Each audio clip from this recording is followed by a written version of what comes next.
कहाँ से उपलब्ध कराएंगे, किस प्रकार कराएंगे, कैसे कराएंगे, कैसे कराएंगे, ये हमें बताएं। जी देखिए क्या है, ये बात आपने जो पूछा है इसका बहुत आसान सा जवाब, बहुत आसान सा जवाब। जब इस देश में स्टैचू ऑफ यूनिटी 200 करोड़ की बन सकती है, तो मेरी 150 की आबादी है, उनको सिर्फ हमको 300 करोड़ रुपया देना है, क्यों नहीं हम दे सकते हैं, आराम से दे सकते हैं।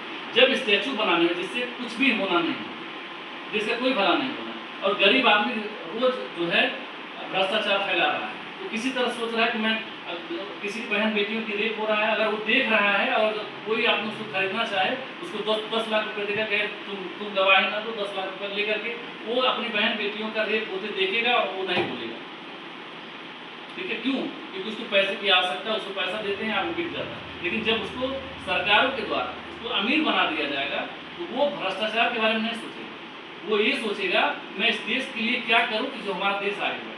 इसलिए मैं इस पैटर्न पे काम करना चाहता हूं कि देश आगे बढ़े और इस देश का हर व्यक्ति कोई भी भुखमरी का शिकार ना हो, कोई गरीब ना हो, मैं यही ये चाहता हूं। और 302 आपने बोला है कि 2 करोड़ रुपये कैसे, 2 करोड़ बहुत कम अमाउंट है। इस देश के लोग जो टैक्स पे करते हैं, जो डीजल पेट्रोल टैक्स देकर के खरीदते हैं, जो आप कहीं पर भी रोजमर्रा का सामान इस्तेमाल करते हैं, जितना टैक्स आप देते हैं उससे एक दिन के खर्चे से भी अगर हम देते हैं, एक दिन का अगर हम बजट निकाल करके देखें और एक दिन का पैसा मैं निकाल देश का और उससे मैं बांट दूं, फिर भी पैसा हमारे पास बचा रहेगा। तो मुझे लगता है कि आराम से दिया जा सकता है और देश के लोगों को अमीर बनाया जा सकता है, प्रदेश के लोगों को अमीर बनाया जा सकता है। जब अमीर हमारा देश बनेगा तो ये देश आगे बढ़ेगा। हमारे देश में, हमारे समाज से भ्रष्टाचार, गंदगी, रेप, बलात्कार जैसी घटनाओं पे जो लोग खुलेआम घूमते हैं घूमने नहीं पाएंगे और भ्रष्टाचार पूरी तरह से खत्म होगी।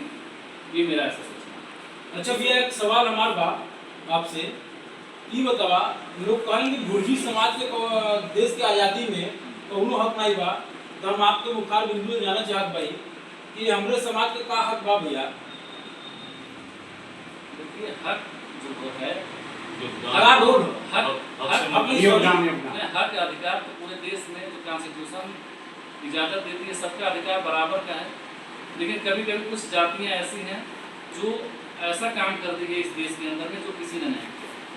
मैं उसी पे बात करूंगा कि गुर्जर समाज के द्वारा इस देश के अंदर में ऐसा योगदान दिया गया है जिसको कभी भी उसका कर्ज कोई जाति उतार ही नहीं सकती।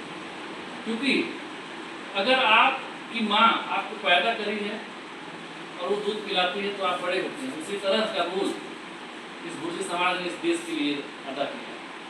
तो इस देश में गुर्जर समाज के यही रोल है कि माँ और एक बाप बन करके इस देश को पालने का काम।